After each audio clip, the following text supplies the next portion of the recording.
από το μοναστήρι του Αγίου Παύλου, μεταξύ του Αγίου Παύλου και της Κήρυκης, τη Νέα Συλλογή, υπάρχει ένα σπήλαιο. Όταν περνάμε με το μοτόρ, το καραβάκι, το βλέπουμε. Ένα σπήλαιο και έρχομαι στη σπηλιά. Παρέμεινε 3 χρόνια γιατί είμαι στη σπηλιά. Και βεβαίως εκείνο το οποίο έλεγε ότι από τότε που πήγε μετά από λίγο, έχει μια μεγάλη τροχή και με το νερό μέσα στη σπηλιά. Και εκείνος έβαζε κάπου το βράδυ να κοιμηθεί, έβαζε ένα κρεβατάκι, ένα τσίμπο πάνω, τουλάχιστον να μην πέφτει την ώρα που κοιμάται, να μην πέφτει το νερό εδώ στο κρεβάτι.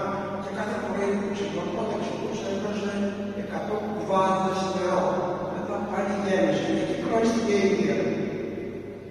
Επειδή όμως είχε αποκτήσει μεγάλη φιλική στα Αγγλός, γι' αυτό και το ζήτησαν σε πολλά μοναστήρια να γίνει πνευματικός.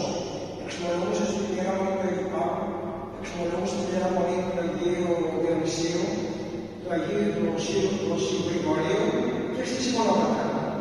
Ήταν ο κατεξοχήν πνευματικός πατέρας εκεί που τους εξομολογούσε.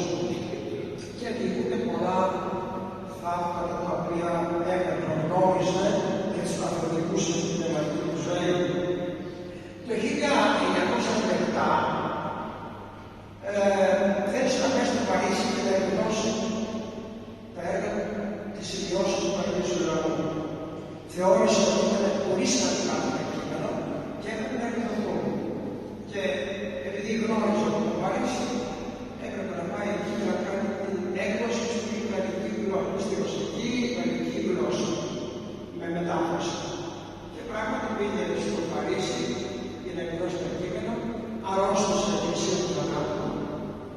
Δηλαδή, είχε καρκίνο στο στομάχι και το έκανε μεγάλη ένωση και έκανε όλο το στομάχι και έδωσε τον ισοφάγο με το λεπτό έντερο, χωρίς να υπάρχει στομάχι.